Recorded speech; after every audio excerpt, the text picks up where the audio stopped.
Hola, ¿cómo están? Soy Jerry Garbulski y tengo un problemita. Un problemita que sospecho que algunos de ustedes quizás también tienen. Y en los últimos años le estoy encontrando la solución. Creo. Les cuento un poquito. Resulta que yo a lo largo de la vida hice unas cuantas cosas. Durante un tiempo me dediqué a la investigación en la física durante mi doctorado en MIT.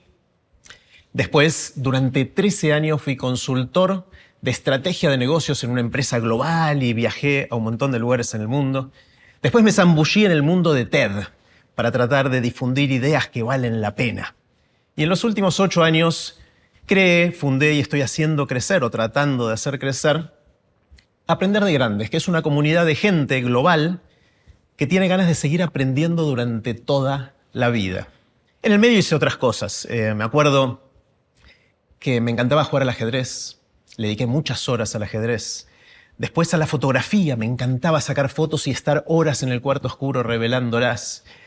Después de eso intenté hacer comedia de stand-up. Ahí fracasé rotundamente, sin atenuantes.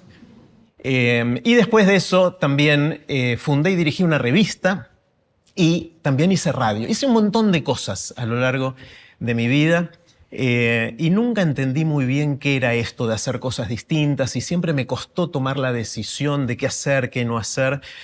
Entonces mi problemita es con eso, es con que quiero hacer muchas cosas en la vida, me interesa mucho la vida, pero siento que no sé qué hacer con todo lo que hago. Y entonces eso me genera un poquito de angustia, ¿no? Hace unos 20 años me enteré de este movimiento que existe para extender la expectativa de la vida humana, de que podamos vivir más años.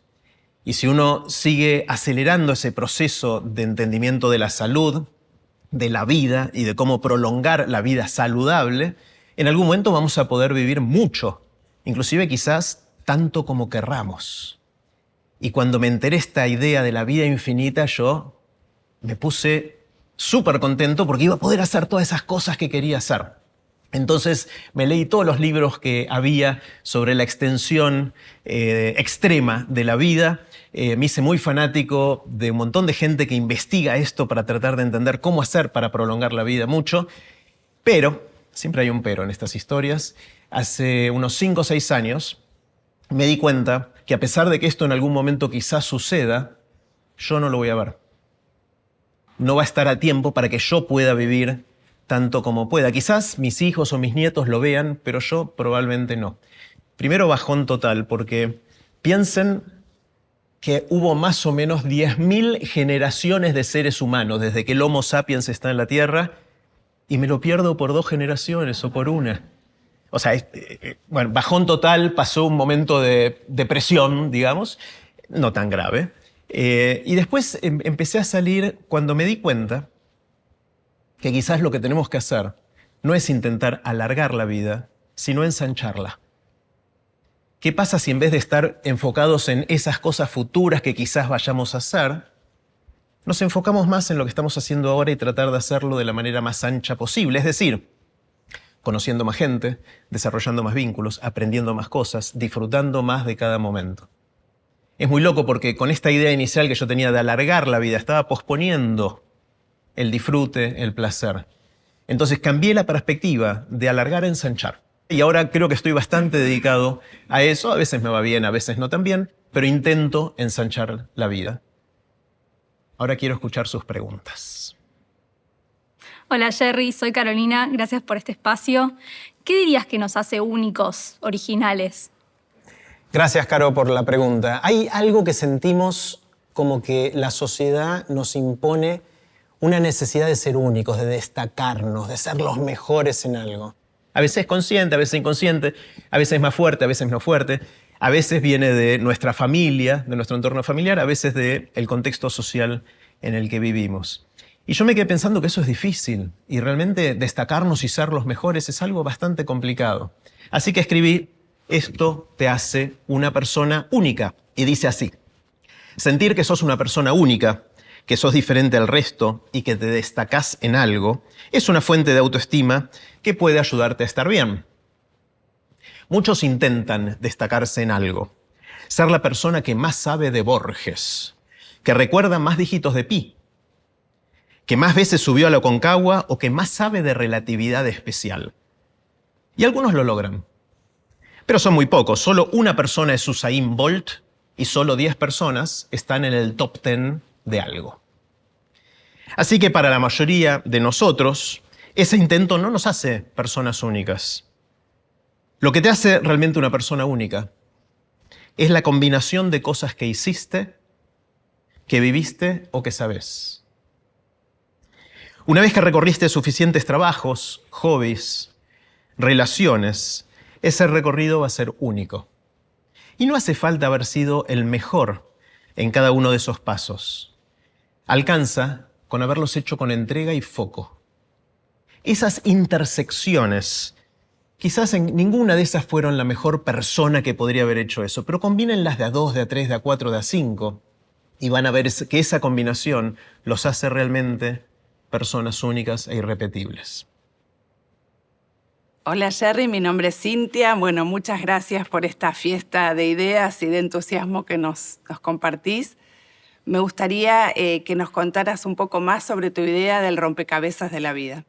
A mí me encanta tomar notas en cuadernos. Tengo cuadernos analógicos, ¿se acuerdan? Un cuaderno, virome, lápiz, ¿se acuerdan? El boli, el cuaderno y tomábamos notas en eso. Tengo muchísimos, tengo toda una estantería repleta de cuadernos en los que fui tomando notas a lo largo de décadas.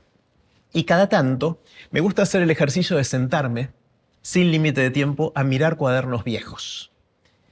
Y en uno de esos días, hace un par de años, mirando cuadernos viejos, agarré uno y encontré una pequeña frasecita.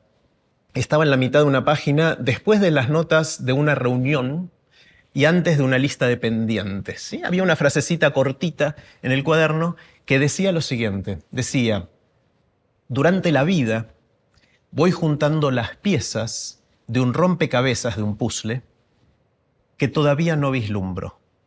Estaba ahí la frase, solita. No decía ni la fuente ni el autor, no me acuerdo de dónde salió, pero me quedé, no sé, perdí noción del tiempo. Quizás fue una hora absorbido por lo que estaba detrás de esa frase. Me di cuenta que a lo largo de la vida yo venía coleccionando piezas de un rompecabezas, donde si uno lo piensa en el sentido más amplio, esas piezas, ¿qué son? Son lo que uno aprende, son sus experiencias, son sus éxitos, sus fracasos, sus sueños, sus esperanzas, sus amistades, sus familiares, sus vínculos en general. El tema es qué hacer con todo eso. ¿Cómo hacemos para encajarlas, para ir construyendo algo que nos haga dejar una huella en el mundo, que nos haga generar mejores vínculos, que nos haga a la larga ensanchar nuestra vida? Si uno piensa la vida como un rompecabezas, lo que tenemos que hacer como seres humanos es ser buenos coleccionistas de las piezas de nuestro rompecabezas. Tenemos que aprender a ir coleccionando esas piezas para que estén disponibles cuando las necesitemos para armar algo, para enfrentar un desafío que tenemos o aprovechar una oportunidad que la vida nos puede presentar, ¿no? O para ayudarnos a tomar una decisión. O cuando querramos justamente dejar una huella más grande, más profunda, de más impacto, a una persona o a muchas, en un entorno chiquitito o en un entorno más grande.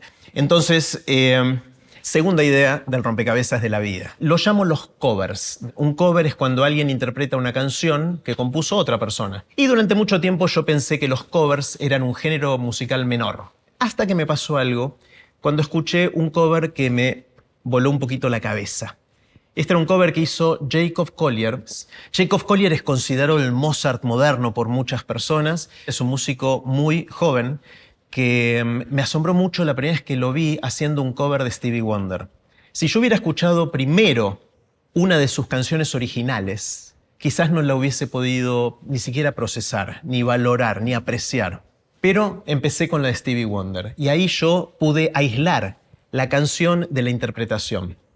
La canción era una que yo ya conocía mucho, porque la consumí muchísimo de adolescente, y ahora escuchaba una nueva versión que me abrió un mundo gigante. Esa es la primera idea, de que los covers quizás no son un género menor, por lo menos no para mí. Lo segundo es que me di cuenta que en la vida todos hacemos covers todo el tiempo. Es muy difícil de inventar algo nuevo. Inclusive la gente que admiramos como los grandes revolucionarios de las ideas en el mundo. Tomen Picasso, por ejemplo. Picasso no nació e hizo el Guernica, o hizo la magia con el cubismo, o pintó su paloma. No, él empezó haciendo covers de los clásicos. Él empezó copiando los cuadros de los grandes maestros. Y de a poquito fue encontrando su voz, y hoy es muy difícil, mirando el Guernica, reconocer la influencia previa, pero eso fue todo un proceso que se fue desarrollando. Tenemos en nuestra sociedad un mandato de originalidad que nos pesa mucho. Eso que estás diciendo no lo inventaste vos. No, no lo inventé yo. Ni ustedes. Casi nada es nuevo. Yo voy a proponer que nos deshagamos de eso, porque me parece que es un peso grande y está bueno para llegar a ser Picasso o para llegar a ser Jacob Collier, empezar haciendo covers y reconociendo los covers que ya hacemos, no solo en obras de arte, sino en cómo nos comportamos como madres y padres, que quizás se parece a algún modelo que tenemos, consciente o inconscientemente, quizás de cómo fuimos criados o de gente que vimos, cómo somos como líderes de equipos en nuestras organizaciones, cómo somos como docentes. Cada uno de nosotros se parece en algún lugar a cosas que ya vimos. Estamos todo el tiempo haciendo covers. Pero lo más lindo de esto, para mí por lo menos, es cuando alguna de estas ideas viene de alguien cercano y te hace resignificar una pieza importante de tu rompecabezas. A veces me pasa que alguien me dice algo y me doy cuenta de que una pieza que yo creía que tenía cierta forma en realidad era otra cosa totalmente distinta. Y entonces quiero leerles otro texto que intenta reflejar esa idea con algo que me pasó hace no mucho tiempo. Se llama La de lengua de tercero. Todos le teníamos terror a la de lengua y literatura del tercer año de la secundaria, el bachillerato, el instituto, el colegio, como lo llame cada uno de ustedes. Hoy amo la lectura, la escritura, las palabras. Pero a mis 15 años todavía no. Ese día nos iba a tomar la primera prueba, el primer examen. Era sobre el cerco de Numancia de Cervantes. Yo no había leído el libro, ni siquiera el resumen que circulaba en fotocopias ilegales, tampoco ese.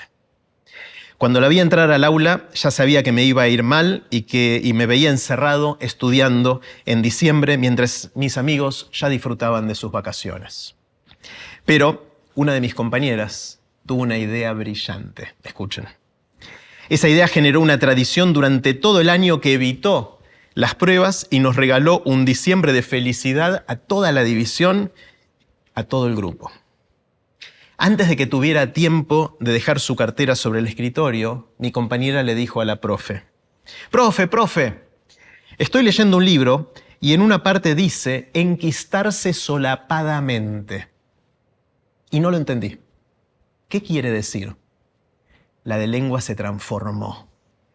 Con mucha pasión le dedicó los siguientes 20 minutos a explicarnos que enquistar significa transformarse en un quiste.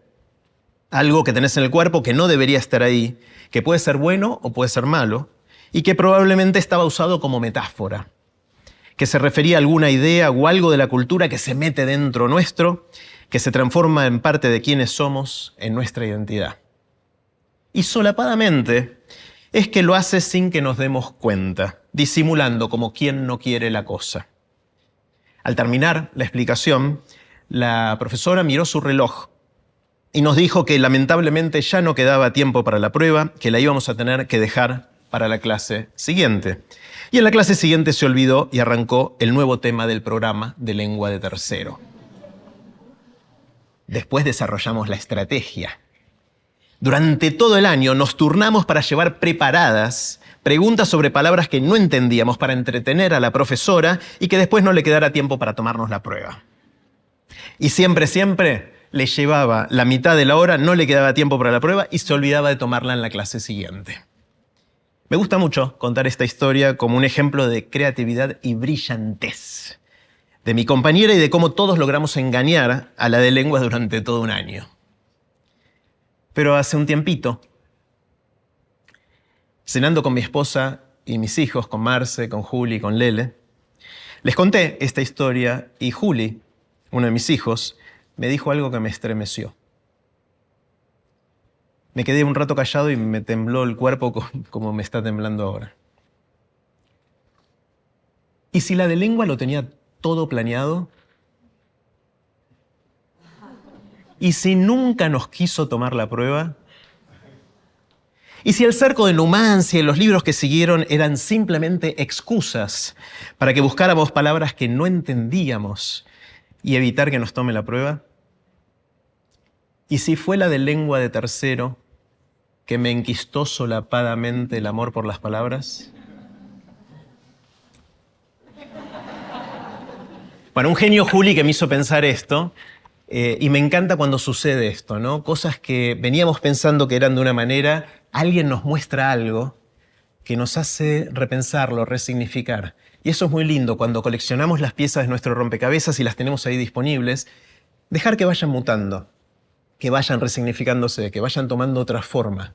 Y es lindo porque aparte nos hace sentir vivos y nos hace seguir creciendo, nos hace seguir ensanchando la vida.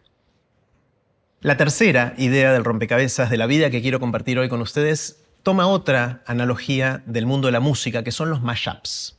No sé si oyeron hablar, pero los mashups en la música es cuando un músico toma distintas canciones, las mezcla, las hilvana, las cose para construir una nueva canción que tiene como partes, como materia prima esas otras canciones, pero que es una nueva canción.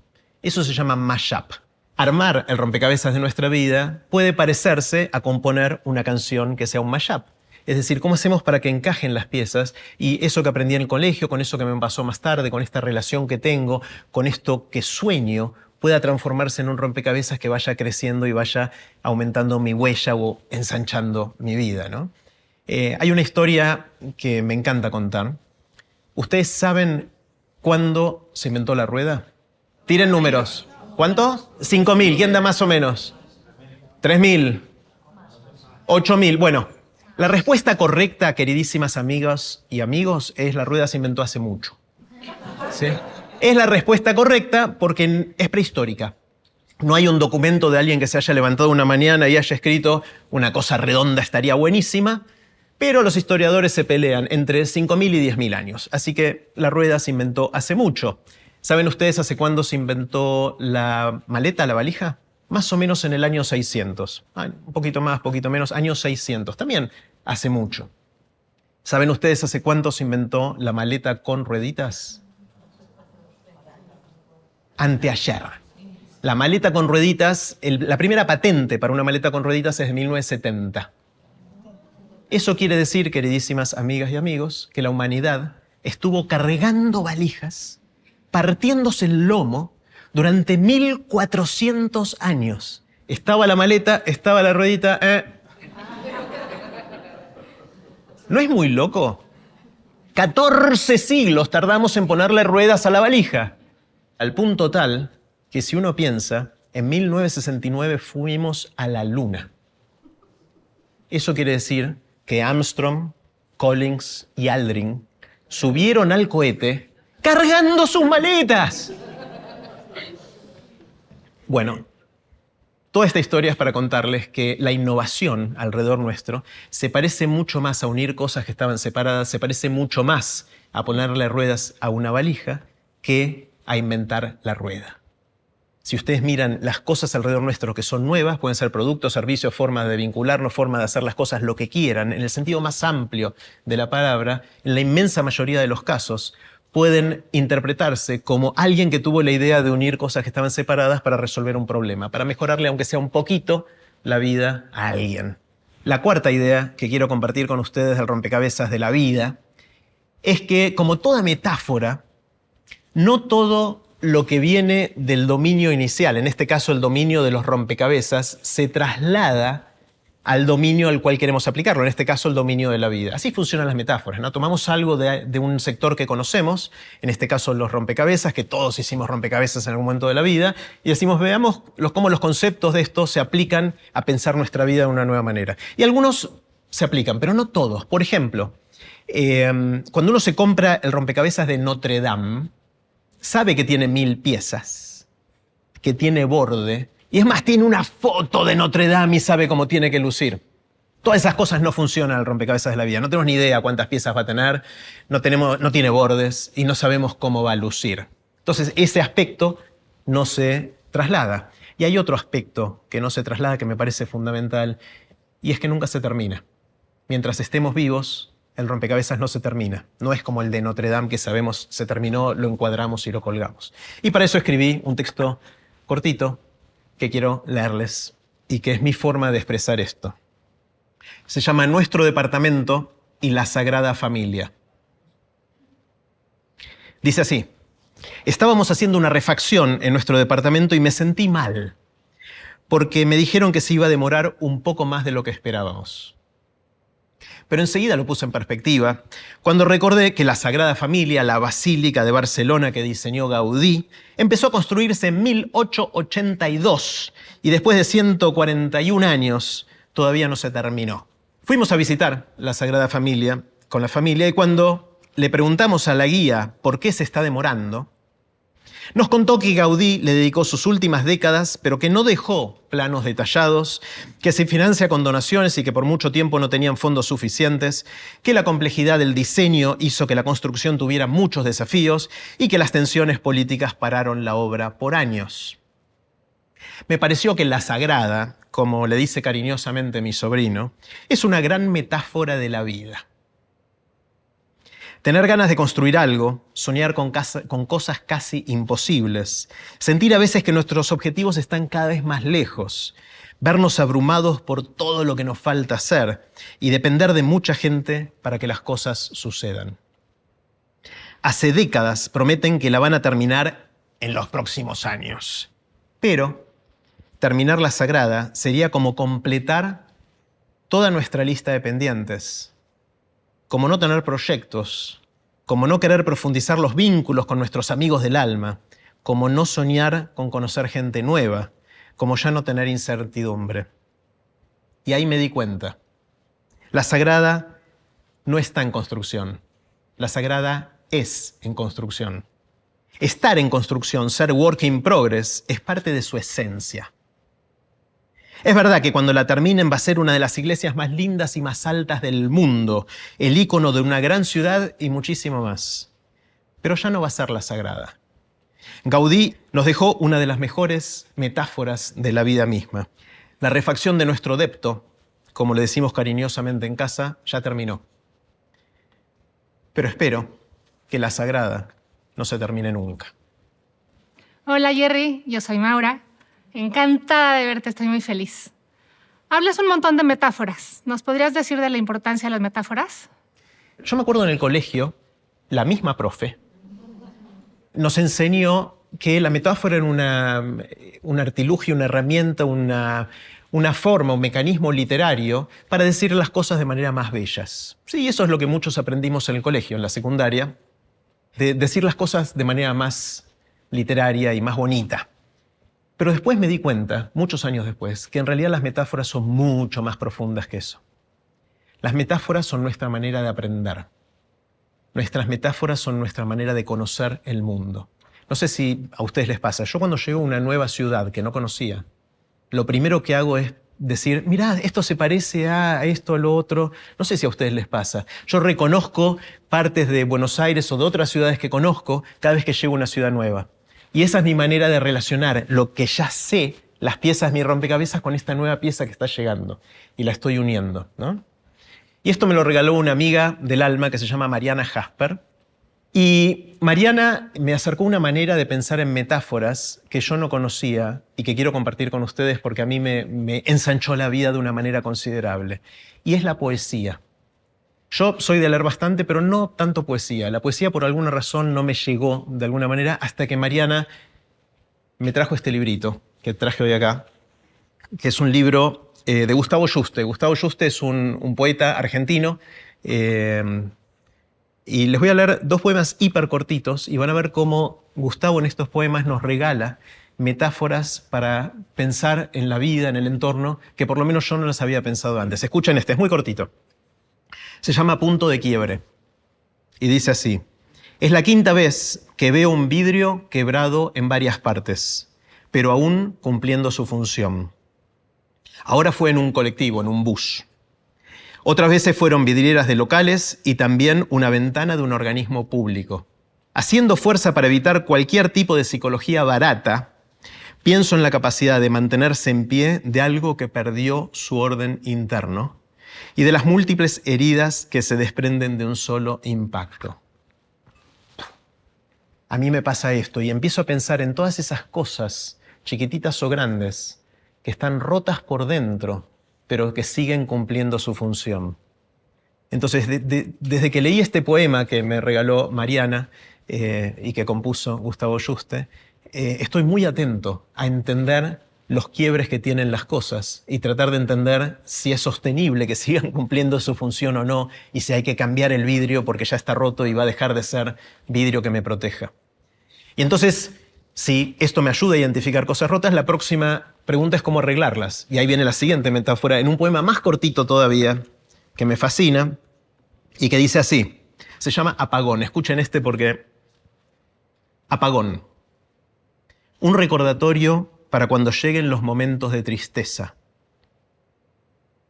Al igual que durante los cortes de luz, es recomendable salir a comprobar si somos solo nosotros o si es todo el barrio.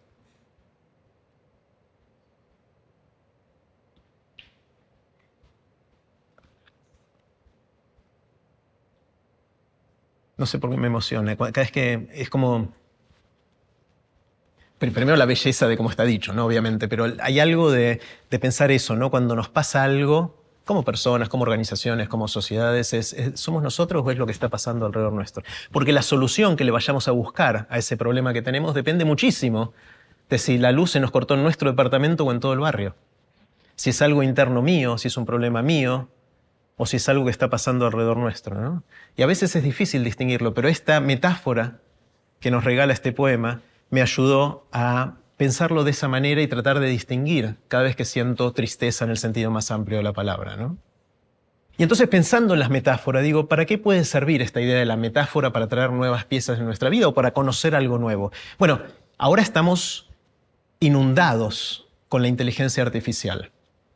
Recientemente, en los últimos meses, años, se han producido desarrollos en la inteligencia artificial que están empezando a tambalear muchas cosas de nuestra identidad, de nuestros roles en la vida, de cómo buscar propósito, de si vamos a tener trabajo o no a futuro. Entonces, ¿cómo hacemos para aprender algo que nos moviliza tanto? Bueno, busquemos metáforas. Les leo algunas, pues están buenísimas. Escuchen esto. Esta me la regaló Hernán Cassiari. Hernán dijo, la inteligencia artificial es como un lápiz nuevo. Él lo que me decía, tratando de explicar esta metáfora, es que los escritores ahora pueden ayudarse con el ChatGPT o la variante que ustedes quieran usar de estas nuevas versiones de la inteligencia artificial generativa, como se la llama ahora, para escribir mejor, pero que a la larga uno se transforma en un editor de eso y en cómo conversar con la inteligencia artificial para seguir siendo uno el autor, el escritor, el creador de esa obra, pero con otra ayuda. Ese es el lápiz nuevo que tenemos que aprender a usar para poder escribir. Esa es la primera. La segunda es, pensemos que la inteligencia artificial es un nuevo medio de transporte. Nosotros íbamos de un lugar al otro, quizás este medio de transporte nos ayude a llegar de otra manera, quizás más rápido, más cómodo, más bonito, o no. O quizás nos ayude a llegar a lugares donde antes no podíamos llegar.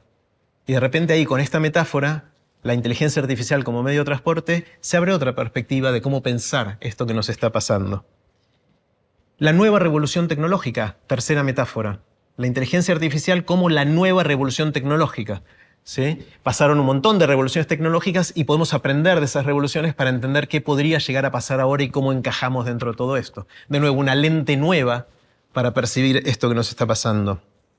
La inteligencia artificial como el nacimiento o el comienzo del nacimiento de una nueva conciencia global.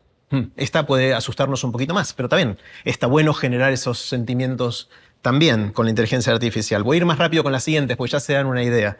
O no, porque cada una me encanta. La quinta es la inteligencia artificial como... Esta es controversial. Puede generar sensaciones raras, pero me la dijo Rebecca Wang, una gran amiga, también conversando en Aprender de Grandes. Dijo, quizás la inteligencia artificial es como un nuevo hijo que apareció de golpe, neurodivergente de 5 años de edad. Es decir, vieron que la inteligencia artificial, por lo menos las versiones que estamos usando ahora, son buenísimas para ciertas cosas y muy malas para otras. cometen errores muy torpes en algunas cosas, pero hacen cosas brillantes, como un chico neurodivergente que llegó de golpe y que tiene 5 años de edad. Entonces, si nosotros nos vemos como los padres de ese hijo, tenemos que aprender a vivir con ese hijo, ayudarlo a crecer, a realizarse, a ser feliz, a potenciarse, lo que quiera cada uno. Pero entendiendo que tiene destrezas sobrehumanas en muchas cosas, y ahí ya se desdibuja si estoy hablando del hijo o de la inteligencia artificial, y algunas cosas en las cuales comete errores bastante torpes, ¿no? La número 6, una mutación y parte de la evolución. Quizás esto es la forma en que nosotros estamos acelerando la evolución natural o ya no tan natural hacia nuevas especies que puedan venir en el futuro, y qué va a pasar cuando quizás nos reemplacen o nos complementen de distintas maneras. Esta es interesante. La 7 es la inteligencia artificial como un hijo que aprende de lo que hacemos, no de lo que decimos. Vieron que muchos de los problemas que tiene la inteligencia artificial es que se alimenta de bases de datos humanas que tienen todos nuestros sesgos, prejuicios, etc., ¿no? Entonces de repente aparecen inteligencias artificiales que discriminan y decimos, uy, qué mal que está. Bueno, somos nosotros, está representando nuestra historia de un montón de prejuicios. Alguien dijo, la inteligencia artificial, esta es la número 8, como acelerar el nido vacío. Vieron que los padres tenemos pequeña preocupación de qué va a pasar cuando nuestros hijos se vayan de casa y quede el nido vacío y quizás tengamos más tiempo, más dinero, más lo que fuera, energía para hacer otras cosas, ¿en qué vamos a usarla? Bueno, de repente la inteligencia artificial nos puede llegar a dar más tiempo todavía, y el ocio que no sabemos manejar quizás nos aterra un poquitito si nos queda demasiado tiempo y ya no hace falta que trabajemos. Un escenario positivo, ustedes pueden leerlo también del escenario más negativo. Alguien me dijo, la número 9, me la dijo Nicolás Pimentel, él me dijo, pensemos la inteligencia artificial quizás como el último o el nuevo amague de Messi. ¿Sí? Porque vieron que hubo un montón de anuncios de tecnologías en los últimos 10, 20 años y la inmensa mayoría de esas no volvimos a oír hablar. De los NFTs, o bueno, las criptomonedas tuvieron un pico de popularidad y después decayeron, ahora quizás están volviendo un poquito, pero bueno, quizás acá no pase nada. Quizás pasen meses o años hasta que realmente tenga algún impacto más grande. Esta no estoy seguro que vaya para ese lado, pero es una posible metáfora que nos ayuda a verla. La número 10 es la solución a todos nuestros problemas. ¿Sí? La inteligencia artificial nos va a resolver todos los líos que nosotros no supimos resolver como seres humanos. Es más inteligente, nos va a ayudar y va a estar todo espectacular. Y la última que tengo para compartir con ustedes, la lista es más larga, elegí 11 nada más. Esta es muy interesante, esta me la dijo Mariano Sigman. La inteligencia artificial como una mascota, un perro digamos, que de repente aprendió a hablar. ¿Sí? Es interesante cómo los perros se comunican con los seres humanos de distintas maneras, pero seguro que están pensando un montón de cosas que no saben cómo decirnos. Lo mismo pasaba con la inteligencia artificial.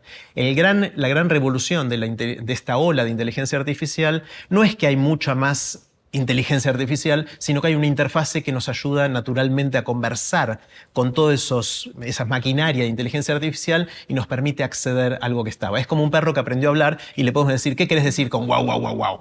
¿Sí? Ahora podemos entender el lenguaje de la inteligencia artificial. Está bueno, ¿no?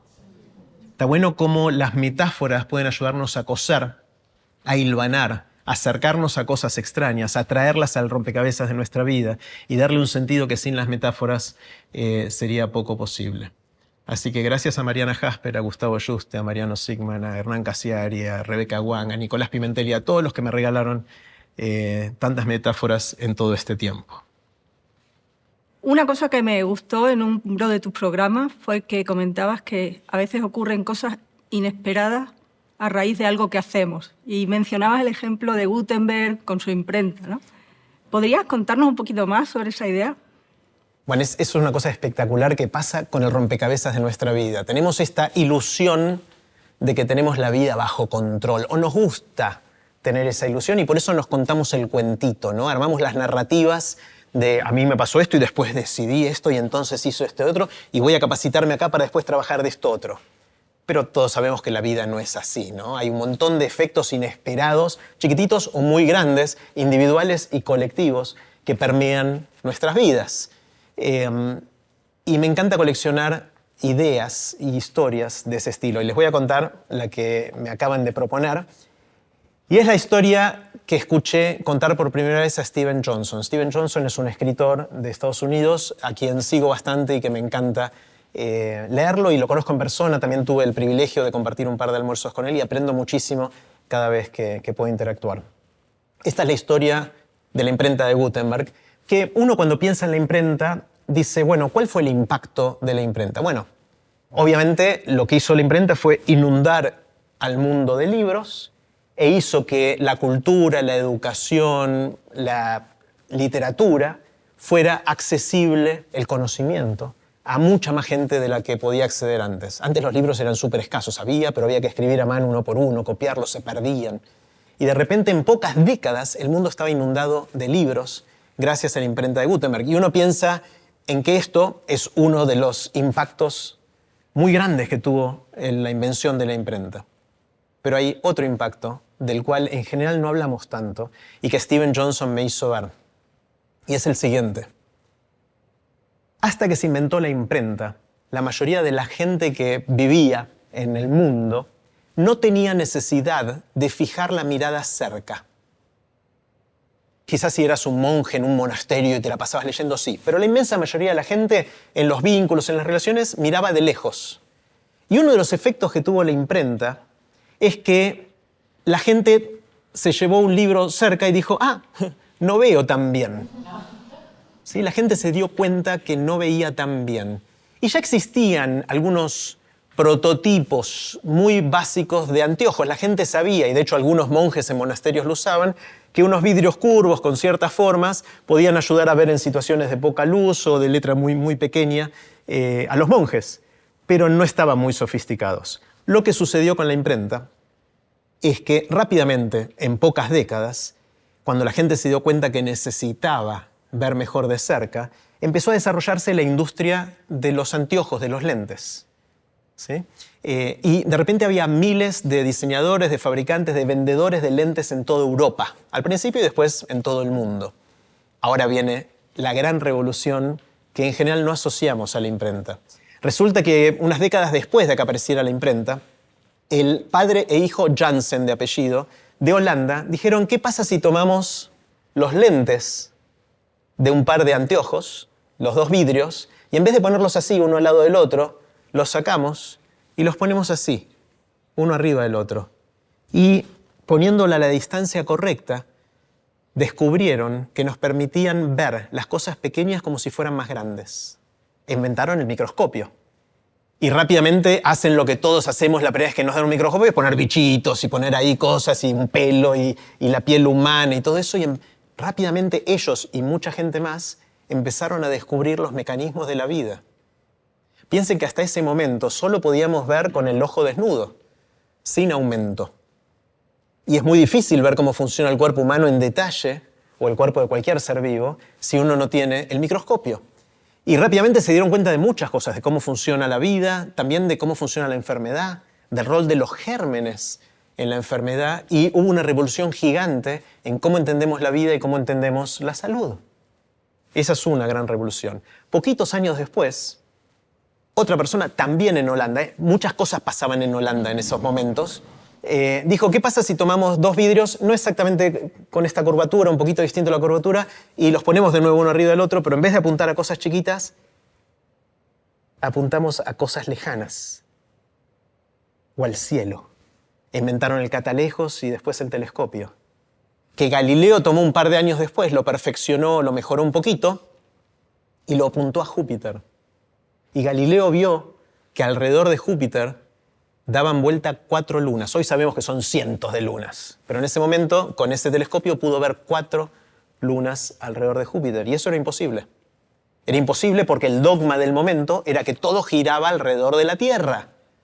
No podía ser que algo estuviera girando alrededor de otra cosa que no fuera la Tierra.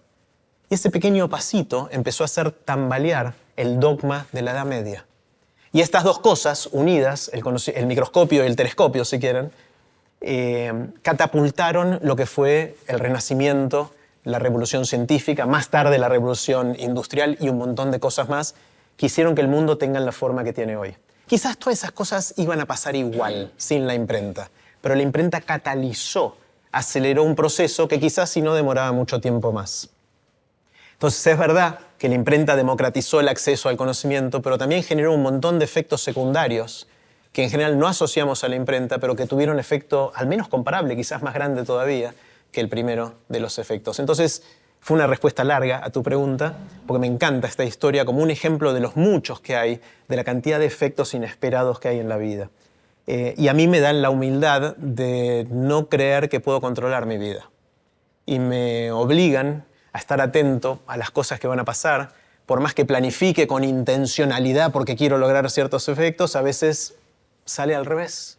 Y está bueno estar atento a esto, ¿no? Como en los poemas de las metáforas, está bueno aplicar esta lente a mirar el mundo y estar atento a los efectos inesperados de cada una de las cosas que hagamos. Gracias. Hola, Jerry, ¿qué tal? Mi nombre es Martina. Vos desde 2016 hacés y dirigís y presentás un programa de YouTube que se llama Aprender de Grandes, que inclusive tiene un juego. Yo te quería preguntar, ¿cuáles son los aprendizajes que vos destacarías de ese programa? Gracias, Martina. Aprendí muchísimo. Tuve la suerte de conversar con gente de lo más variada. Me encanta conversar con escritores, con gente que se dedica a la educación, con científicos, con artistas, con gente de lo más variada, gente del mundo de la ayuda social y de cómo tratar de mejorar nuestro entorno, aunque sea un poquito. Eso es una de las cosas que aprendí. Lo otro que aprendí, que creo que es más fundamental todavía, que no es tanto el contenido, sino cosas de la forma. Creo que estoy conversando un poquito mejor que antes de hacer esto. Los seres humanos, por alguna razón, tenemos esta tendencia a cuando están conversando, en lugar de estar escuchando de verdad, están pensando cuál va a ser su próxima intervención. ¿Sí? ¿Qué voy a decir? ¿Qué voy a decir? ¿Qué voy a decir? ¿Cómo hago para meterme en esta conversación, interrumpir y decir lo que yo quiero decir? ¿Sí? Entonces terminamos teniendo monólogos colectivos de gente que cada uno habla y nadie escucha. A mí me pasaba mucho eso, me sigue pasando un poco de eso, pero lo que me pasó con Aprender de Grandes es que me propuse tratar de escuchar con 100% de mi atención. En uno de los episodios estaba conversando con un escritor, con Juan Sclar. Y estamos en la mitad del episodio, yo soy científico de formación, me gusta ver racionalmente muchas cosas, la lógica me parece que es importante, las cosas que se puedan demostrar, tratar de demostrarlas. Y en el medio de la conversación, Juan me dice, Jerry, ¿querés que te tire las cartas del tarot? Yo tragué saliva. Y Juan sacó las cartas del tarot y me empezó a tirar las cartas del tarot. Y lo que pasó ahí fue increíble. Porque Juan, gracias a las cartas del tarot, o por culpa de las cartas del tarot, me empezó a decir cosas que él pensaba de mí, que sin las cartas hubiese sido rarísimo que me dijera. Si él me decía lo que me dijo en ese momento, sin las cartas ahí sobre la mesa, yo le hubiese dicho, Juan, ¿qué te pasa? Sí, para un poquito, es raro lo que está pasando acá. Pero gracias a las cartas él tuvo la libertad de decirme cosas. A veces converso con gente de toda la vida, gente que conozco desde hace muchísimos años, y me dicen cosas que nunca me habían dicho. Y yo les digo, ¿cómo no me contaste esto antes? O sea, hace 50 años que somos amigos y nunca me contaste esto tan importante en tu vida. Hay algo mágico que pasa ahí. Y es raro porque hay cámaras y hay micrófonos, pero hay algo en la escucha atenta, en no tener distracciones, que genera una conexión bastante increíble. Y los seres humanos no nos damos esa oportunidad. O sea, eso casi no sucede en nuestras vidas. Es muy difícil que suceda, porque siempre hay alguna distracción alrededor nuestro, siempre hay una próxima reunión a la que tenemos que ir. Y es muy loco porque no hace falta mucho para generar esa magia que fui viendo a lo largo del tiempo. Así que gracias por la pregunta. Hola, Jerry. Mi nombre es Matías y te quería preguntar, tú trabajas con el conocimiento y con la palabra. Hoy en día es muy importante saber comunicar para la familia, para los amigos, para el trabajo. Lo que te quería preguntar era, ¿qué es lo que hace que haya gente que sepa comunicar de forma tan efectiva y haya gente que no tanto? Gracias, Matías, por la pregunta. Es algo en lo que vengo dedicándole mucho tiempo y pensando mucho. No sé si tengo la respuesta definitiva a tu pregunta, pero algunas cosas que aprendí en este camino incluyen la importancia de que la persona que está comunicando sus ideas lo haga de una manera genuina y auténtica. Primer punto. Es decir, que no tratemos de ser otra persona. de que salga con nuestra voz, justamente, de que seamos nosotros los que están hablando ahí, porque si en algún momento queremos parecernos a otra persona, del otro lado se van a dar cuenta y ya no es creíble lo que estamos diciendo. Primera idea. Segunda es que tenemos que hacerlo desde un punto de vista vulnerable. Los seres humanos somos vulnerables, y si alguien viene a contarte algo como la tengo muy clara y yo soy el mejor del mundo, nadie lo quiere escuchar, esa persona. Los seres humanos somos vulnerables, tenemos nuestros problemas, nuestras equivocaciones, nuestros tropiezos, y si los mostramos también, eso ayuda muchísimo a la comunicación. La siguiente idea es que comunicar es un arte. Hay algunas ideas que uno puede tratar de formalizar para que se parezca a una ciencia, pero la verdad es que es un arte y cada uno tiene que construir su propia versión del arte de comunicar. Y finalmente, que como casi cualquier cosa que podemos hacer en la vida, hay algo de talento natural, pero la inmensa mayoría de los buenos comunicadores se hicieron a los golpes. Se hicieron hablando, se hicieron prestando atención, se hicieron pidiendo retroalimentación, pidiendo feedback a la gente que los escuchaba, diciendo, esto que dije, ¿cómo te llegó?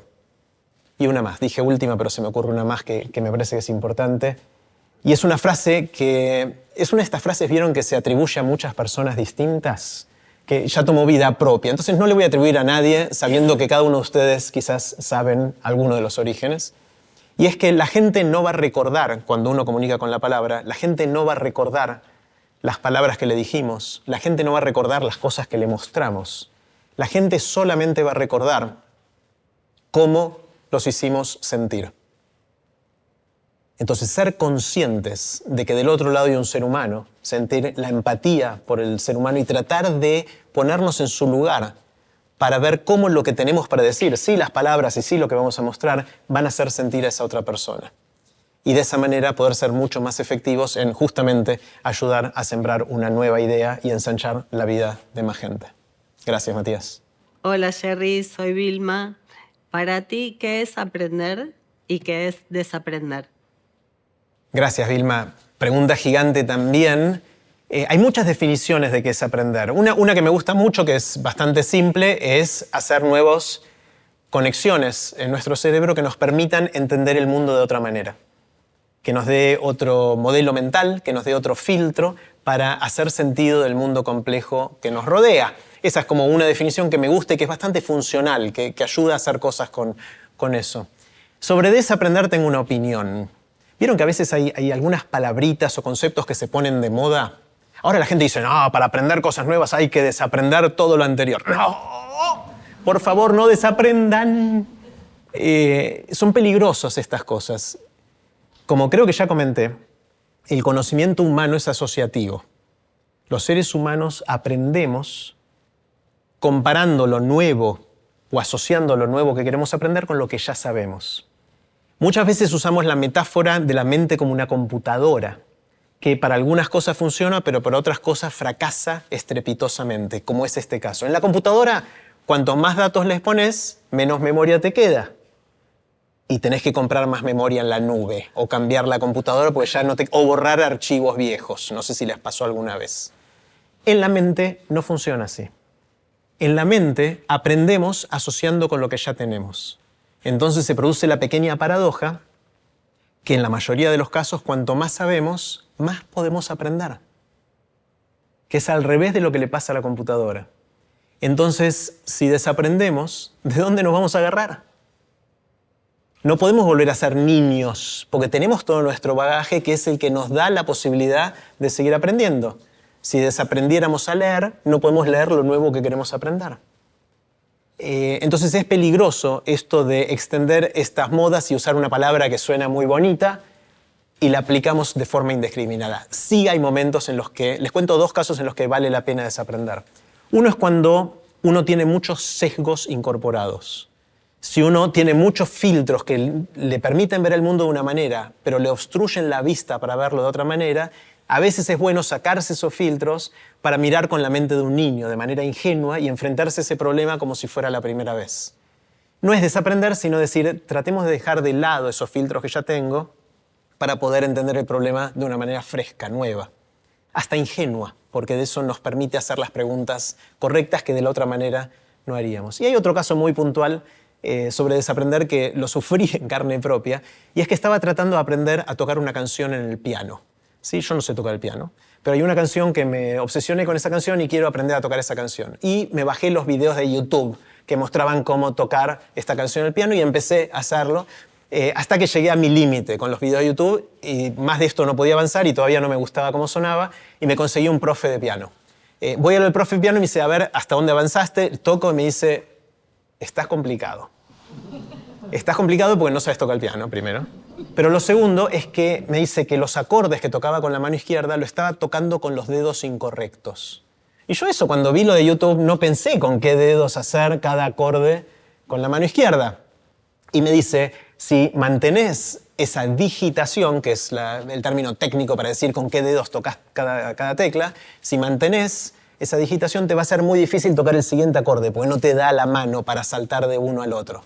Vas a tener, me dijo Walter, mi profe de piano, vas a tener que desaprender esa digitación y hacerlo de manera correcta para poder seguir avanzando. Y eso te va a costar esfuerzo. Es más difícil que aprender desde cero la digitación correcta.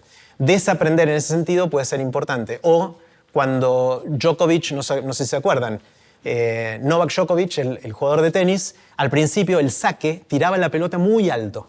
Muy alto, y después le pegaba. Y después de unos años, cuando ya era de los primeros mejores jugadores del mundo, su coach le dijo, tenemos que mejorar tu saque y para eso vas a tener que desaprender cómo venís sacando desde que sos muy pequeño y tirar la pelota no tan alto.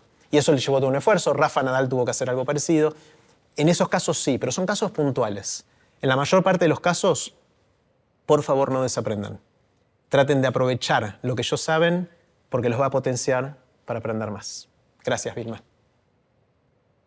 Hola Jerry, soy Eugenia y quería saber, a medida que vamos creciendo, parece que nos cuesta cada vez más aprender cosas nuevas. ¿Vos crees que se puede aprender durante toda la vida? Qué buena pregunta, Euge. Creo que sí, les voy a explicar por qué y cómo. Porque no es lo mismo aprender cuando somos pequeños que cuando somos grandes. Hay una metáfora que me regaló Mariano Sigman que la quiero compartir con ustedes que me gusta mucho sobre qué es aprender. Porque vieron que hay gente que aprende con más facilidad que otras personas o inclusive nosotros mismos. Hay ciertas cosas que nos resultan fáciles y otras que nos cuestan muchísimo para avanzar. ¿Cómo podemos pensar en esto? Bueno, aprender, tanto conocimiento como saber hacer, que las dos son instancias de aprender, tiene que ver con cómo podemos reconfigurar las conexiones que tenemos en nuestra mente. Aprender significa reconectar nuestras neuronas de forma tal que puedan hacer algo que antes no podíamos hacer o que sepan algo, que sepamos algo que antes no sabíamos. Y entonces, ¿cómo hacer para lograr plasticidad neuronal? Es decir, la capacidad de moldear nuestra mente para que tenga tierra fértil, para que haya nuevos conocimientos o nuevo saber hacer. Y Mariano lo que me contaba es una analogía que me gusta mucho sobre la maleabilidad o la plasticidad que tiene que ver con el vidrio. Imagínense que tienen un pedazo de vidrio y que quieren darle forma. Uno puede poner presión, pero el vidrio es duro y es frágil. Si uno pone mucha presión, hace mucha fuerza, el vidrio se quiebra, se rompe. Pero si uno con fuego le suministra calor al vidrio, el vidrio sube de temperatura y llega un momento en el cual de repente es maleable. Y si uno tiene las herramientas correctas, puede darle la forma que uno quiera, después el vidrio se enfría, tiene la forma que uno le dio, vuelve a ser frágil y duro, pero ya con la forma que uno le dio. Entonces, de alguna manera, el calor es lo que hace maleable al vidrio y el fuego es la fuente de calor para que eso suceda. Otro ejemplo es la cerámica, la arcilla. Imagínense que tienen un bloque de cerámica y de nuevo quieren darle forma. Quizás también es frágil y si hace mucha fuerza se quiebra todo, pero si uno le pone humedad, le agrega agua, llega un momento que la arcilla puede ser blandita y puede ser maleable, uno le da la forma que quiere, después deja que se seque, a veces lo tiene que poner en un horno, toma la forma que uno quiere, de nuevo frágil, pero ya tiene la forma que uno le dio. En este caso es la humedad lo que da la maleabilidad y el agua es la fuente de esa humedad. Entonces la pregunta es, ¿cuál es el equivalente del calor para el vidrio o de la humedad para la cerámica para nuestra mente? ¿Qué es lo que tiene que suceder acá? Y bueno, la neurociencia ya tiene la respuesta para eso y es una serie de sustancias químicas. La más famosa, la más popular, la que tiene mejor marketing es la dopamina. Pero hay otras más que trabajan en esto, que tienen que estar en el lugar correcto, en el momento correcto, para que podamos aprender. Mi primer sueño es dame la pastillita de dopamina, entonces me tomo la pastillita y puedo aprender lo que quiero. Pero Mariano me dice, mira, todavía no sabemos cómo hacer eso, porque tiene que estar justo en la cantidad correcta, en el momento correcto, en el lugar correcto del cerebro para que eso suceda. Pero los seres humanos sí tenemos una fuente de dopamina interna y de estas otras sustancias. De hecho, los chicos, cuando somos niños, como somos muy pequeños, tenemos mucha plasticidad neuronal porque llegamos a un mundo y no sabemos en qué siglo llegamos o en qué cultura llegamos, y a través de la evolución natural tuvimos la capacidad de adaptarnos al entorno que nos toque. Y lo que fue pasando es que durante esa infancia vamos recorriendo el mundo, vamos adoptando, aprendiendo todo lo que tenemos que aprender, y la evolución natural sabe que después de un tiempo ya no sirve que estés cambiando todo el tiempo, entonces se va solidificando un poquito el vidrio, la cerámica, en este caso nuestra mente, y ya es un poquito más difícil aprender. Pero, y este es el secreto de aprender toda la vida, que ya no es secreto pues se los voy a contar, pero la evolución natural dejó abiertas 4 puertitas que señalan, que le mandan la señal a nuestra mente de que es momento de ser tierra fértil y de volver a largar la reserva de esas sustancias químicas para poder aprender algo. La primera es la motivación. Cuando estamos muy motivados por aprender algo, de repente hay tierra fértil. Es por eso que la motivación es súper importante en cualquier pedagogía. Es muy difícil que alguien aprenda algo si no tiene ganas de aprender, si no está motivado, si no le urge saber eso.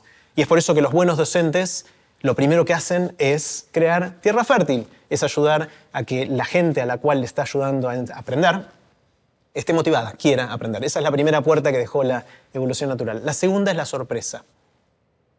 Cuando algo nos sorprende es porque no coincide con los modelos del mundo que tenemos, con nuestros filtros. Entonces ahí, sabiamente a través de la evolución natural, también reservamos parte de estas sustancias para que a través de la sorpresa podamos aprender. Es por eso que a mí me encanta, no es solo por eso, pero eso es una de las razones, me encanta ser consciente de la sorpresa y tratar de desarrollar la capacidad de sorprenderme.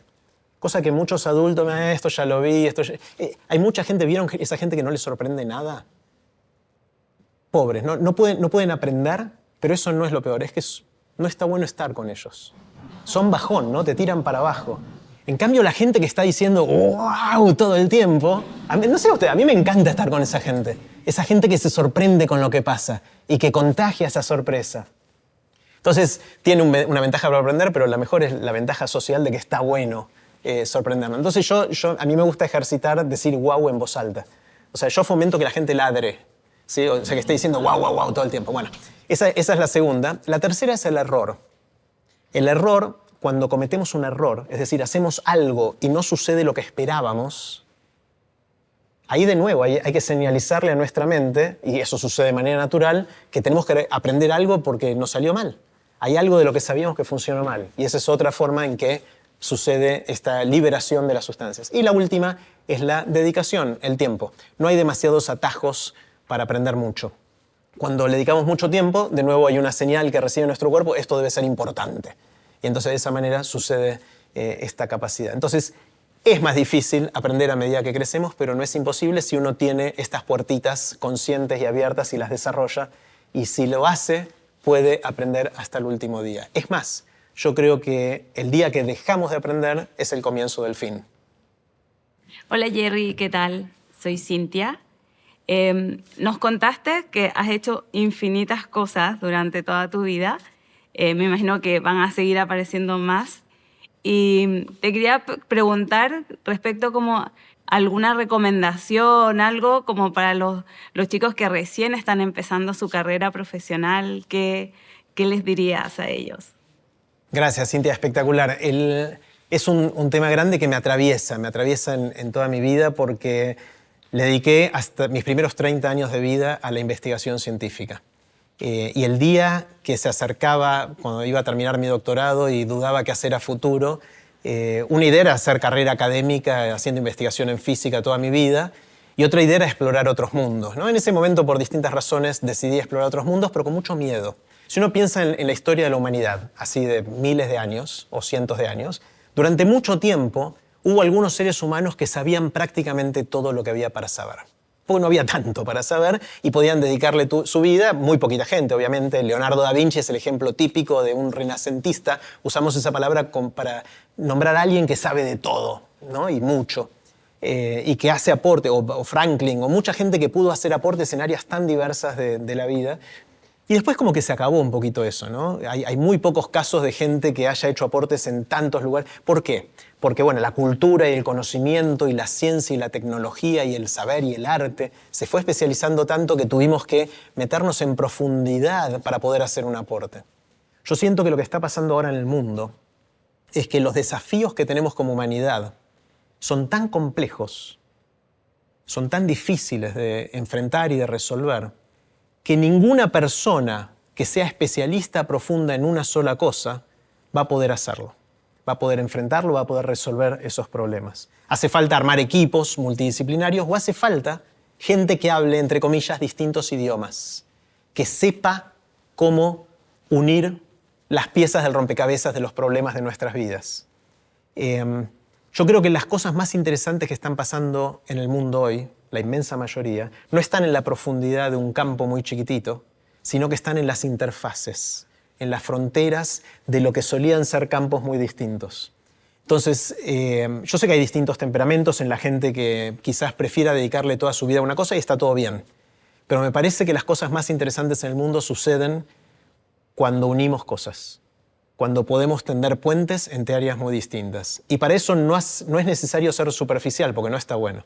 Mi sugerencia, y por lo menos lo que a mí me resultó funcional, divertido, ensanchante de la vida, si existe esa palabra, es decir, me meto con toda mi profundidad, foco y anhelo en un área, trato de aprender lo máximo posible, hacerme un especialista, aunque sea de un área chiquitita, pero después no tener miedo de pegar un salto y seguir con esto, no desaprender esto, seguir con esto, que me acompañe en la vida y que cuando aprenda otra cosa pueda unir esas dos cosas y ojalá aportar un granito de arena para mejorar el mundo, aunque sea un poquito, dejar una huella o pasarla mejor, aunque sea.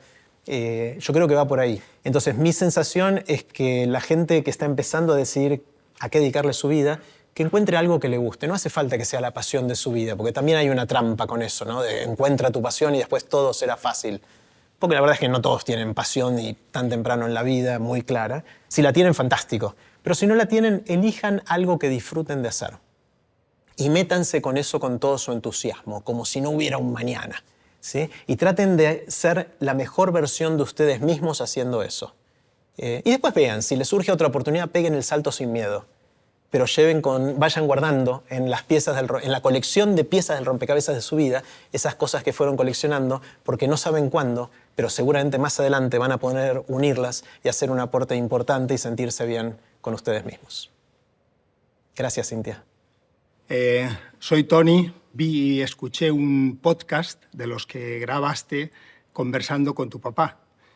Y la pregunta que se me ocurría era ¿cómo recuerdas la educación en casa de tus papás y si hiciste cover con tus hijos o por el contrario te separaste totalmente, como a veces sucede de una generación a otra? Efectivamente, grabé un episodio con mi padre, con Gusti, con mi viejo. Fue el que más me costó decidir hacer. Porque cuando invito a la gente que admiro, quizás alguno me pone más nervioso o menos nervioso, pero con mi viejo me la jugaba. Ahí era difícil, ¿no? Porque no sabía ni por dónde empezar. Sabía que iba a ser una conversación muy distinta a la conversación que tengo con otras personas. Finalmente me animé y lo invité. Y no solo estoy súper contento de haber grabado eso, sino que un montón de gente me escribió. Después, otro ejemplo de impactos chiquititos, pero que para mí son muy sentidos, mandándome los videos de la conversación que habían tenido con sus padres después de haber escuchado esta. Y me parece que, como pasa con las personas que admiramos, pero más con nuestras personas más queridas, en general no conversamos muy bien. Y con mi viejo tuve la suerte de pasar un montón de tiempo y por suerte está bien y lo sigo disfrutando muchísimo. Pero ahí tuvimos conversaciones que no tuvimos de otra manera. Y Y fue una conversación súper sentida, muy linda, la atesoro muchísimo, la volví a ver un par de veces. Y me encanta que eso pueda motivar o inspirar a que otros quieran hacer cosas parecidas. Porque no vamos a estar para siempre, ellos, nosotros, nunca sabemos qué va a pasar en la vida y está bueno aprovechar esas oportunidades. Y después dije, bueno, ¿por qué parar acá? Y grabé otro con Juli y otro con Lele. O sea, grabé con mis dos hijos episodios individuales con cada uno de ellos y ahí me pasó lo mismo desde padre a hijo, en el otro rol, ¿no? En el cual me daba también mucho miedo, sobre todo en el de Lele. Lele me enseñó algo que me impactó mucho y me lo enseñó ahí con las cámaras y grabando y está publicado para que todo el mundo lo vea y me pegó una trompada, Lele. O sea, en el sentido figurativo, ¿no? No es que me golpeó, pero sí, un poquito me bofeteó, me golpeó, porque me dijo que él tenía una fuerte presión mía, de Marce, de Juli, de su hermano, por este tema de la pasión. Él sentía que Juli tenía su pasión por las matemáticas y lo que está haciendo, y él dice, yo no sé si tengo pasión, me dice Lele, pero siento mucha presión de ustedes y del sí por tenerla, y yo no sé qué me gusta. Y ahí me di cuenta el error que muchas veces cometemos, y es esta frase que solemos oír de encuentra tu pasión y todo lo demás será fácil y ya no tendrás que trabajar ningún día más en tu vida. Como si trabajar estuviera mal, ¿no? Porque lo asociamos al sufrimiento. Y ahí Lele me dijo que él no sabía cuál es y me di cuenta, y después lo seguí procesando mucho más, que la pasión es algo que sucede después de que uno hace cosas. Quizás hay excepciones y hay alguien que encuentra una pasión temprano, pero la mayoría de nosotros encontramos las pasiones haciendo cosas y probando distintas cosas y metiéndonos en profundidad con dedicación, con ahínco, con entrega. Y a veces encontramos algo que nos termina apasionando. Es como esta frase de si uno sonríe porque es feliz o es feliz porque sonríe, ¿no? Hay veces que la causa y el efecto pueden verse al revés. Y eso me lo enseñó Lele conversando en Aprender de Grandes. Y yo convivo con Lele desde que nació y no sucedió antes. Entonces, Tony, para responder de manera larga una pregunta cortita, me parece que este dispositivo que encontré lo estoy tratando de aplicar a todas las instancias que pueda. Ahora tengo que convencer a mi madre y a Marce para grabar episodios con ellas. Gracias, Tony. Hola, Jerry. Soy Marcela. Bueno, vos sos una gran influencia en mi vida. Ahora quería saber qué pasa con tu hijo, que escuché una charla de él sobre educación llamada Zombies en la escuela. A ver, contanos un poquito qué pasó ahí. Gracias, Marce. Este es Juli, uno de mis dos hijos. Juli y Lele, mis dos hijos, me enseñan cosas todo el tiempo y estoy aprendiendo de ellos todo el tiempo. Pero tuvo un problemita, Juli, en su relación con el sistema educativo. Juli, durante su educación, tanto primaria como secundaria, se sintió preso en la escuela. Y cuando tenía 19 años, ahora tiene 25, ya hace 6 años, el equipo de TX Río de la Plata, yo me abstuve, lo invitó a dar una charla para que cuente su relación con su educación. Yo ahí Marce y yo temblamos de miedo en ese momento, porque no sabíamos qué iba a pasar. Ya en ese momento en TX Río de la Plata estábamos haciendo estos eventos grandes con 10.000 personas ahí y Juli se iba a parar en el círculo rojo en el escenario y iba a hablar sobre cómo sus padres la cagamos un poquito. Bueno, nos movilizó a todos, pero Juli se lo tomó muy en serio. Y Juli comunicó de una manera espectacular lo que sintió del sistema educativo y propuso cosas muy concretas para mejorarlo. Cómo hacer, no revolución, esperando que llegue la nueva educación del futuro, sino ya con la educación actual, hacer algunos ajustes no tan difíciles que pueden ayudar a que el sistema educativo escuche más a cada chico, escuche sus intereses, los incorpore, las voces de los chicos tengan un rol en el sistema educativo que hoy prácticamente no lo tienen y más cosas de ese estilo. Durante 15 años, o ya hace 15 años que estoy haciendo TDX Río de la Plata, y siempre hubo más nervios, menos nervios, más adrenalina, menos adrenalina, pero el día que se subió Juli al escenario, Marce y yo estábamos tiritando de los miedos ahí, mirándolos de afuera, pero la rompió, estuvo espectacular, dio una charla buenísima que se llama Zombies en la Escuela, que está en YouTube. Y después resulta que ahora lo llaman a Juli para que vaya a hablar a distintos países sobre los sistemas educativos de no sé qué. Creo que el viceministro de Educación de México lo dio la charla de Juli la distribuyó en todos los docentes del país como asignatura o como tarea previa antes de comenzar las clases hace un par de años. O sea, pasaron cosas raras alrededor de esto y Juli sigue peleado con su educación. Hola Jerry, mi nombre es Martín. He leído que en el pasado, hace tiempo, jugabas partidas de ajedrez por correspondencia. Me pregunto cómo funcionaba eso y contra quién jugabas. Gracias, Martín. ¿Se acuerdan correspondencia? ¿Saben lo que es, no? Es cartas. Uno tenía un sobre, le ponía una estampilla, lo tiraba en un buzón y mágicamente 15 días después aparecía del otro lado del mundo. ¿Se acuerdan de eso, no? Sucedió hasta no hace tanto, pero tendemos a olvidarnos. Efectivamente, jugué mucho al ajedrez presencial. En ese momento no existía el ajedrez online, yo era adolescente. Y en un momento decidí probar esto de ajedrez por correspondencia. Había una liga mundial de ajedrez por correspondencia. Gente que jugaba por carta. Entonces había unas pequeñas postales preimpresas donde uno tenía que escribir su movida. Uno ponía peón 4 rey o E4 y ponía eso en el correo y del otro lado la persona que jugaba con negras decía, me jugó E4, ¿qué voy a jugar yo? Le juego E5, le juego peón 4 rey yo también. Lo pongo y 15 días, es decir, cada ida y vuelta duraba entre 20 y 30 días cada vez. Cada partida podía durar 3 años, ¿sí? Y participé del torneo mundial de ajedrez por correspondencia. No es que era tan bueno yo, pero te podías anotar y participé. Había un montón de gente participando en todo el mundo y fue muy lindo. Obviamente no esperabas a terminar una partida para empezar la otra, ¿no? Pues si no, o sea, jugabas todas a la vez. Jugué 21 partidas al mismo tiempo durante 3 años, ¿sí? Y era muy lindo porque jugaba con gente literalmente de lugares que tenía que ir a buscarlos al mapa porque no sabía dónde quedaban. Aprendí un poquito de geografía y me empecé a hacer un poquito amigo de esta gente porque cada 20 o 30 días me llegaba una carta de cada uno de ellos. Yo creo que esto fue a principios de los 80 y fue mi primera experiencia con una red social. Yo tuve una red social analógica a principios de los 80 porque yo me levantaba cada mañana e iba corriendo a la puerta para ver si abajo de la puerta tenía notificaciones. ¿Sí? Yo quería ver si me llegó, tienes un mensaje. Y era una carta. Entonces yo llegaba a la carta y subía corriendo a mi cuarto, reproducía la partida hasta ese momento y me quedaba pensando así, ¿ahora qué le juego?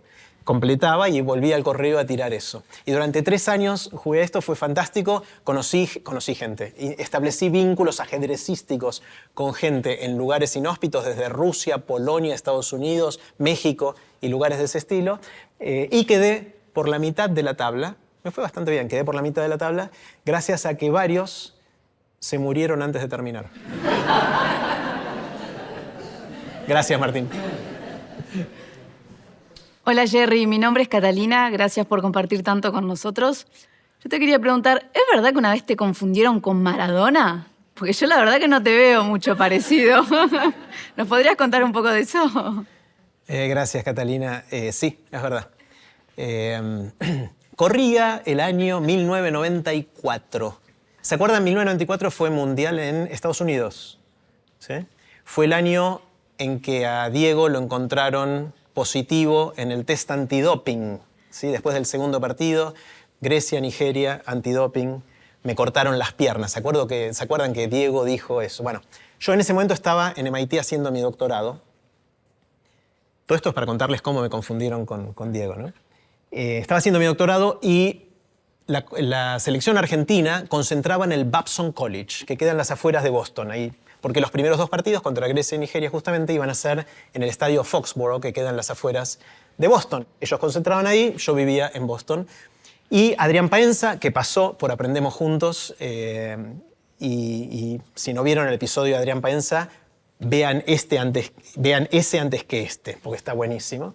Adrián es un genio, somos amigos hace mucho tiempo, él fue profesor mío en la facultad y de ahí nos hicimos muy amigos y tenemos un montón de aventuras juntas. Adrián era periodista deportivo en ese momento, era su foco, y era de alguna manera muy cercano a Diego Maradona. En parte porque se habían hecho amigos, habían ganado confianza, y también Diego no sabía hablar inglés, así que Adrián lo ayudaba bastante a movilizarse con el idioma. Yo estaba ese día, me acuerdo que ese día Marce se había ido a la casa de una amiga en Nueva York, yo estaba solo en casa trabajando en mi tesis de doctorado. Estaba trabajando, suena el teléfono, levanto y era Adrián. Hago este gesto porque no había celulares, había que levantar el teléfono así. Adrián me dice, hola Jerry, ¿querés ir a comer unas pizzas al patio de comidas en el centro de Boston? Me dice Adrián. Le digo, no, hoy no, estoy muy concentrado en mi tesis, mejor no, que sí, que no, que sí, que no. Adrián me dice, viene Diego. Le digo, ¿dónde y cuándo? Obviamente dije que sí. Ese era el último día que los jugadores tenían libre antes de la concentración final. Faltaban una semana o 10 días para que empezara el Mundial. Le dieron día libre a los jugadores, fueron a pasear, estaban con sus familias. Y pasaba algo raro, porque Diego en prácticamente ningún lugar del mundo podía salir a la calle sin que la gente se le tirara arriba. El único lugar, o uno de los pocos lugares donde podía hacer eso era en Estados Unidos, porque en Estados Unidos no se juega el fútbol, no se jugaba el fútbol, ahora se juega un poquito más. Y ya la gente tenía el nombre, Maradona, pues se venía al Mundial y se hablaba mucho de Maradona porque era la gran estrella, pero no le tenían la cara, no lo conocían. Entonces era uno de los pocos lugares donde podía salir a comer pizza a un patio de comidas en el centro de una ciudad sin que nadie lo reconociera. Bueno, la cosa es que me encuentro con Adrián y vamos al encuentro de Diego. Estaban Diego, su esposa Claudia, ya no son más, bueno, él ya después falleció obviamente, pero era la esposa de Diego, con las 2 hijas y con la mamá de Claudia, es decir, la suegra de Diego. Estaban ahí sentados, llegamos y estaban sentados en un banquito de la plaza, ahí en el centro. Y yo me acuerdo que llegué, me acerco, yo re torpe, estaba re nervioso, obviamente estaba conociendo a Diego. Me acerco, le doy la mano, yo así. Le doy la mano y le digo, hola Jerry, y él me dice, hola Diego. Le digo, sí, ya sé quién sos.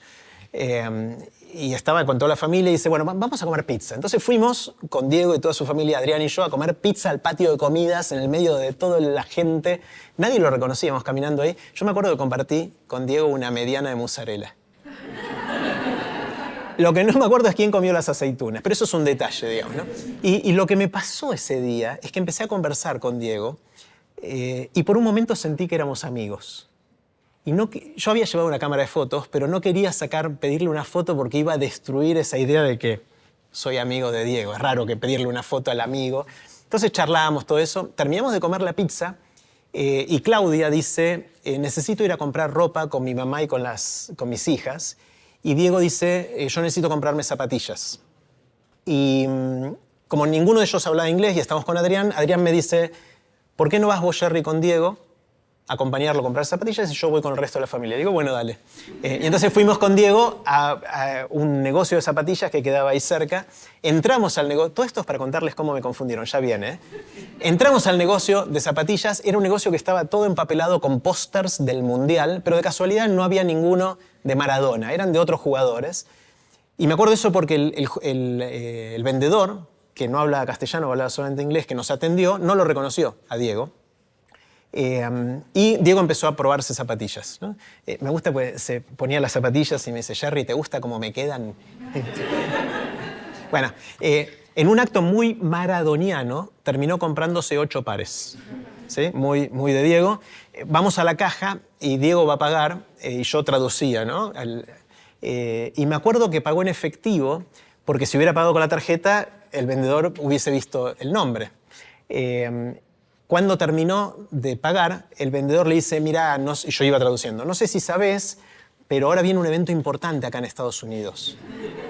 Se va a jugar el mundial de un deporte que no sé si lo conoces, que se llama soccer o fútbol, le dicen en otros lugares. Y Diego sonreía, yo le traducía y él sonreía, ¿no? Y dice, bueno, y como compraste mucho, te regalo este llaverito del mundial. Le regaló el llaverito del mundial a Diego. Bueno, y ahí íbamos saliendo con Diego con todas las bolsas y salimos caminando del negocio de zapatillas y justo llega Adrián con el resto de la familia. En el momento en que llega Adrián, nosotros salimos, empezamos a alejarnos del negocio y Adrián le pregunta al vendedor en inglés, le dice, ¿sabes a quién acabas de atender? El vendedor le dice, no, ¿a quién? Atendiste a Diego Maradona. Y el vendedor se puso loco. Empezó a gritar y a saltar y empezó a correr detrás nuestro. Y nos alcanzó, y cuando nos alcanzó me puso a mí la mano en el hombro y me dijo, ¿Are you Diego Maradona? Entonces ese fue el día en que me confundieron con el Diego. Gracias, Cata. Bueno, quiero para cerrar contarles una pequeña historia que de alguna manera une muchas de las cosas que conversamos hoy. Y también es un pequeño homenaje a mis abuelos maternos en este caso.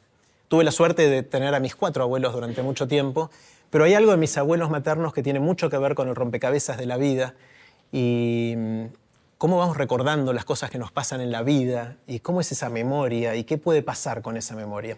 Así que les voy a leer algo para despedirnos que escribí sobre la memoria de mis abuelos. Y dice así: tuve la suerte de que mis abuelos vivieran muchos años y de poder disfrutarlos. Tengo muchos recuerdos con ellos. Recuerdo claramente que tenían una memoria prodigiosa. Podían contarte con muchísimos detalles eventos que habían sucedido 50 o 60 años antes. Recuerdo muchas situaciones de sobremesa con ellos, junto a mis viejos y a mis hermanos. Mi abuelo les decía: les voy a contar lo que pasó cuando... Y ahí nos llevaba a cómo pagaban los 5 centavos que costaba el pasaje en tranvía, al lechero que pasaba con la vaca para ordeñarla en la puerta de tu casa, o a cómo se sentaban a escuchar radioteatro, o se duchaban y se ponían la mejor ropa y perfume para juntarse a ver televisión. Pero no eran relatos genéricos, sino que nos contaba una historia muy específica, mi abuelo, como la del día que tuvieron que salir corriendo a conseguir penicilina para que mi mamá, que era muy chica, no se muriera de una peritonitis. Nos contaba con quién hablaron, qué gestiones tuvieron que hacer y finalmente exactamente en qué farmacia, en qué esquina, consiguieron el remedio gracias al cual estábamos todos ahí cenando juntos. Mientras mi abuelo contaba esta historia, mi abuela escuchaba muy atenta, sin interrumpir y sin hacer ningún gesto. La atención de todos estaba en mi abuelo, no queríamos perdernos ningún detalle. Cuando mi abuelo terminaba el relato, se hacía un silencio y después de unos segundos, siempre, siempre, siempre, mi abuela decía: no fue así. Nuestras miradas, que hasta ese momento estaban atornilladas en mi abuelo, rápidamente giraban para mirar a mi abuela. Y ella seguía con: yo les voy a contar lo que pasó realmente. Y contaba la misma historia, pero ahora había pasado en otro año, con otras personas involucradas, en otros lugares y con otros percances. Igual de fascinante, pero parecía que era otra historia. Por suerte en ambas conseguían la penicilina. Cuando mi abuela terminaba su versión de la historia, empezaba la discusión, que podía ser muy divertida, pero que no llevaba a ningún tipo de cambios de opinión ni acuerdos sobre qué había pasado realmente. Pero entonces, ¿quién tenía razón, mi abuelo o mi abuela? Hoy, la neurociencia de la memoria, lo que sabemos de cómo funciona nuestra memoria, nos dice que lo más probable es que las historias que ambos contaron tuvieran poca relación con lo que sucedió realmente. ¿Pero no era que los dos tenían una memoria prodigiosa? Sí, ambos tenían memorias prodigiosas, pero resulta que la memoria sobre qué pasó en nuestras vidas, cuándo, dónde, con quién, en qué orden, que se llama memoria episódica, de los episodios de nuestras vidas, tiene mecanismos muy especiales. Una metáfora puede ayudar a entender cómo funciona.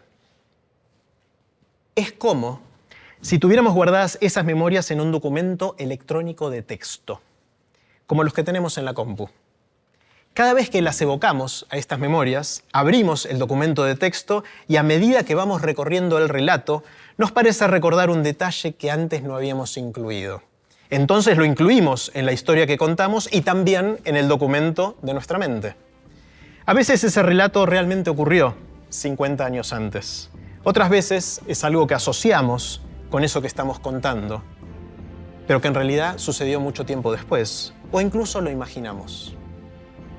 Cuando terminamos de contar la historia, guardamos el documento con los últimos cambios que le acabamos de hacer, y la próxima vez que lo vamos a contar, abrimos el documento y ya no sabemos qué de lo que tenemos ahí fue el recuerdo original y qué fuimos agregando cada vez que evocamos esa memoria para contarla en una sobremesa familiar. Así funciona nuestra memoria. Cuando terminé de escribir esto que les acabo de leer, se los mandé a mis viejos y a mis hermanos y ellos me dijeron que todo esto que les conté acá no fue así. Gracias, gracias, gracias.